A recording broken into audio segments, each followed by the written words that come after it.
श्रीजुक्त नटवर खुंटिया सी हेले सुमन खुंटिया सुदीर्घ नाती द्वारा रचित पुस्तक चाष चाषी ओडिशा तार उन्नति। जदि ये चाष और चाषी कथा आम भाविबा मो विचार सी दुईटी जाक शब्द गोटे मुद्रार दुईटी पार्श्व। चाषर उन्नति चाषीर उन्नति एवं चाषीर उन्नति चाषर प्रगति आउ यही दुई जन को नेइकिरी ओडिशा भलिया एक राज्य जहार सामाजिक एवं आर्थिक स्थिति तेणु मोटामोटी भाव में कहवाक गले गोटे त्रिभुजर जदि परिकल्पना करा जाए गोटे बिंदुरे चाष गोटे बिंदुरे चाषी एवं तार शीर्ष बिंदुरे ओडिशा या आम भावी मु कहीं कहली चाष आउ चाषी परस्पर परिपूरक एवं ये अनेक गुरुत्व बहन करुच्ची ओडिशा पाई माने जेतेबेले रचना लिखुथिले सेतेबेले निश्चित भाव लिखुथिबे ओडिशा एक कृषि प्रधान राज्य।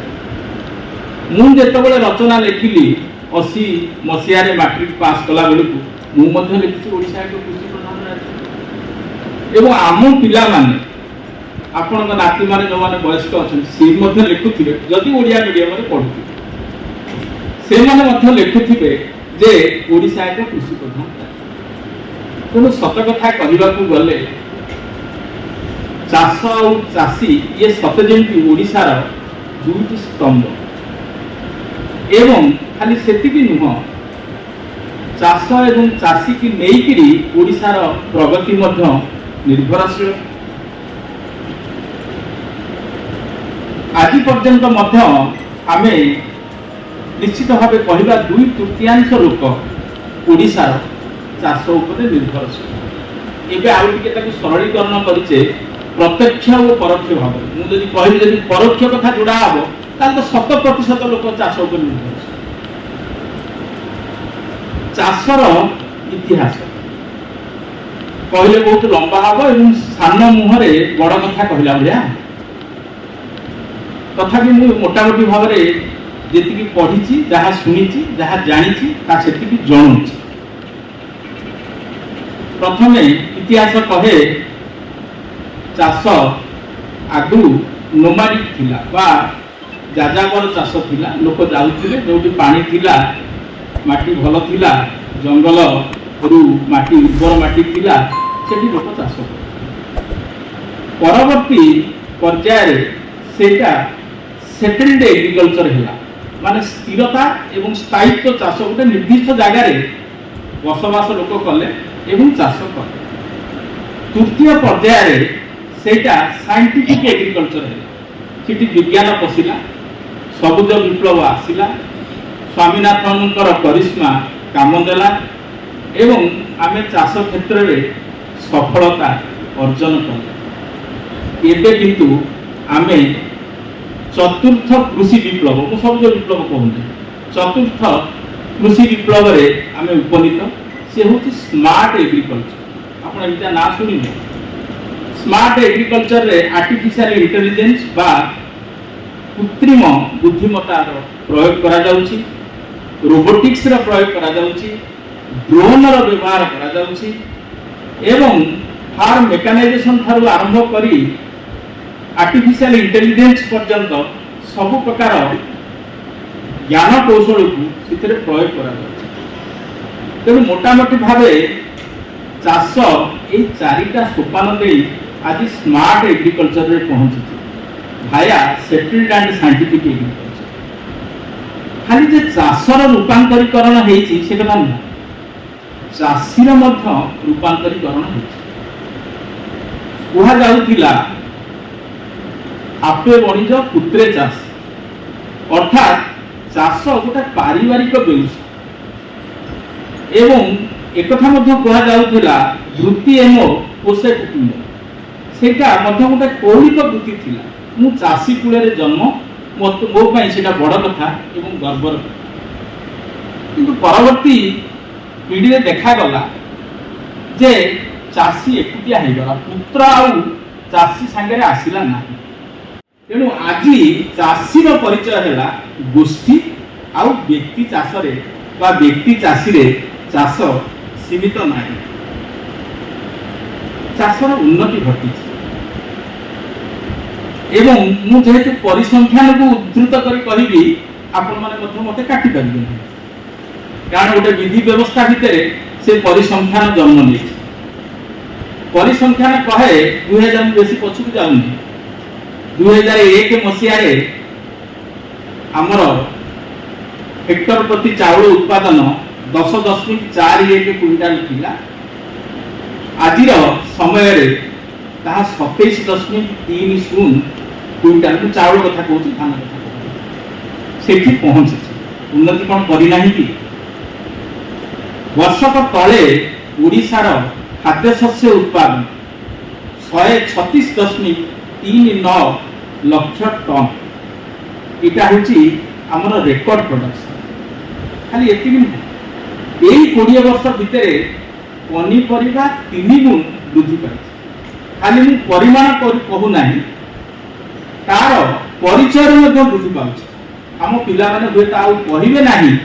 जे टमाटो गोटे शीतदिनिया फसल कोबी गोटे शीतदिनिया फसल बंधाकोबी गोटे फूलकोबी बंधाकोबी शीतदिनिया फसल ताधरे चाष एक वैप्लविक परिवर्तन आसी कौन पिला यही समय कहीपर ना जे बंधाकोबी हो फूलकोबी हो गंठीकोबी हो टमाटर हो ये है शीतदिनिया फसल ये सबुदिनिया फसल खाली से नुह जोड़ा कमर्शियल क्रॉप जमी कपा है से कपारे 9 गुण उत्पादन वृद्धि ओडिशा गाँव सबुठू जे बड़ चाषी गदाटा बड़ और खेलवाई खला बड़ और खेलवाई आमको गोटे प्रशस्त भूमि मिले एवं बड़रू सान अनेक धान गदा आम देखीचु आजिकल लोक गाँ छाड़ी खाली गाँ छाड़ी ना चाष छाड़ी चाष छाड़ा जो मुष्टिमेय केते जन चाष को जाबुड़ी धरी विभिन्न प्रकार परिवेश परिस्थिति पड़ी जदि 4 पुओ मु देखुची से 4 भाई जदि 4टी धानगदा होती बापा धानगदा मोर मन अच्छे ताठारू सबु भाई धानगदा बड़ सतना मिछ इंडिविजुअली प्रत्येक भाई धानगदा तांकर मूल धानगदा ठारू आज बड़ मुझे पर्यवेक्षण आकार में कहूँ द्वितीय कथा कोस्टाल बा उपकूल अंचल पिला बन्या बात्या आमर चिरसाथी 1971 मोर जन्म 1964 मसीहा 1971 बेले 6-7 वर्षर पिला हेले मध्य मोर 71 बात्यारू 99 बात्या पर्यंत अनुभूति अच्छी किछि किछि मन अच्छी से समय रिलीफ चाउल आज टंकिकिया चाउल आकाश पाताल प्रभेद से चाउल कौठू आसुला आज ये चाउल कौठू आसुची तेणु निश्चित भाव आम कहवा जे कृषि प्रगति करिछि किंतु कोठी ना कोठी मन भितर अभाव रही से कथा मु मध्य स्वीकार करुछि आज सकाळे गोटे आर्टिकल प्रमेय रे पढ़ी चाष जमी कमुची चाषी मुह चाषरु दूरे जाउछि एवं ताहा मध्य तथ्य भित्तिक थिला से लिखित अच्छी 70-71 रे मुंड पिछा जमी परिमाण 1.9 हेक्टर आपातत सेया थिला बेले आज सेटा 0.885 हेक्टर रे पहुंची खाली सेतिकी नुह आमर जो चिर सहचर जहाँ आम कहूचे प्राकृतिक दुर्विपाक सी यथेष बढ़ी आम तो पिलादिने देखुलु कौ वर्ष काँ भाँ बना हेले पर वर्ष बात्या हम आउ वर्षे मरुड़ी हम एवं तो सबूक गोटाए वर्ष गोटाए पर गोटाए आग बना होगा कि आग गोटे कौन बात्या होगा मरुड़ी होगा बना होगा से जगह वज्रपात घड़घड़ी तार शिकार केवल चाषी कारण से समय केवल खोला मैदान रे चाषी ही थाए तेणु ये चाष को चाष आड़ू मुह फेराइबा पई अनेक इंधन जोगई खाली सेतिकी नुह फार्म मेकानाइजेशन आम पछुआ सार प्रयोग आम पछुआ सार प्रयोग करवा उचित कि अनुचित से कथा आउ थे कथा हवा सर्वभारतीय स्तर में 138 किलो हेक्टर पिछा थिला बेले आमर ओडिशा बहुत टाणी टुणी ही आम 77 किलोग्राम रे पहुँचीचे। आलाएड आनुषंगिक कृषि से मत्स्य हो प्राणी संपद हो ता प्रति जेतिकी गुरुत्व दिया जावा कथा दिया जाई पारु नाही किंतु पारंपरिक कृषि जहाँ कहूचे तार करिश्मा मध्य कमिगलानी। आउ सेई आलक्ष्य रे लिखित थिला जे ओडिशार जड़े हाराहारी लोकर हाराहारी वार्षिक आय 1,60,000 थिबा बेले चाषीर हाराहारी आय 6,000 केमिति चली बसे। तेणु चाषरु विमुख हवा स्वाभाविक। यही परिप्रेक्षी यही पृष्ठभूमि रे आमे उन्मोचन करुचे श्रीजुक्त नटवर खुंटिया लिखित संभार चाष चाषी आउ ओडिशा। श्रीजुक्त खुंटिया को मुझे जी जाने से विश्वविद्यालय जड़े प्राक्तन छात्र तांको लेखा मध्य अनेक समय पढ़िबार सुजोग मिले एवं तांकर 3टी स्तर अनुभूति अच्छी। प्रथम स्तर है गाँ गहली आम मैंने गाँ गहली आसी। द्वितीय स्तरटी है विज्ञानटा को पढ़ी एवं तृतीय स्तरटी है कृषि की जेतबले उद्योगर दर्जा दिगला व्यावसायिक कृषिर स्लोगान दिगला सेतबले मध्य से जड़े बैंक अधिकारी। तेणु मते कहीं अनुमान लगे अनुभव लगे जे तांको लेखारे अनेक सत्यता भरी रही सरलता भरी रही किंतु विश्लेषणटा तिर्जक ताकू बुझी पारिले हेला। सेमती तांको लेखा मध्य अनेक समय मते ब्रॉड बेस्ड लगे। ब्रॉड बेस्ड कथा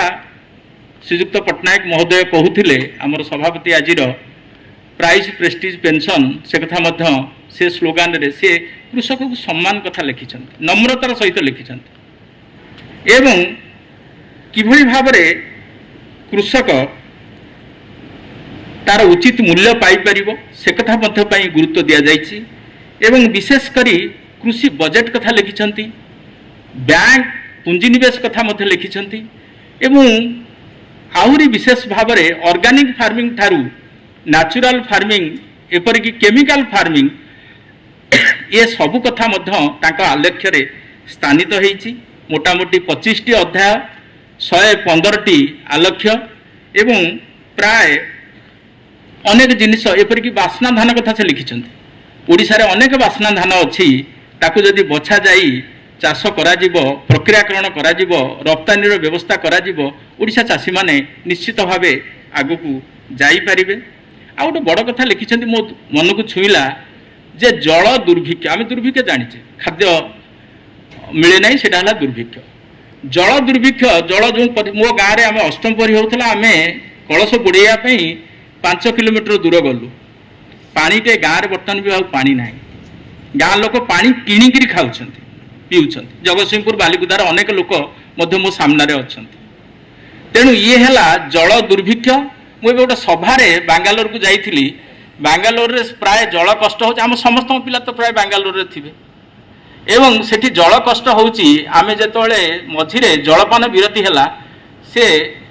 ये जो सानिटाइजर देले कहले एइथरे आपण सानिटाइज 2 ड्रॉप कर दियंतु तापर आपण जलिखा खाई परिबे पानी व्यवहार करंतु नाही होटल वाला कहले। मु खाली अनेक अपेक्षा करछि सेही दिन को जो दिन 4 ड्रॉप रे हमकु गाधेया को पड़िबो। तेणु जल दुर्भिक्ष प्रकृत रे एक समय उपयोगी चेतावनी खाली सेतिकी नुह गो संपदर सुरक्षा समन्वित कृषि ये सब अनेक विषय ताधरे स्थान पाई एवं मोटामोटी भाव में कहवाक गले मो भाषा यहाँ बहुत टची स्पर्शी हृदय स्पर्शी एवं बहु स्तर लोक जमती मु आज ऑडियंस देखुची को वर्गर लोक ये नहांती बोली मु कहि पारुनी।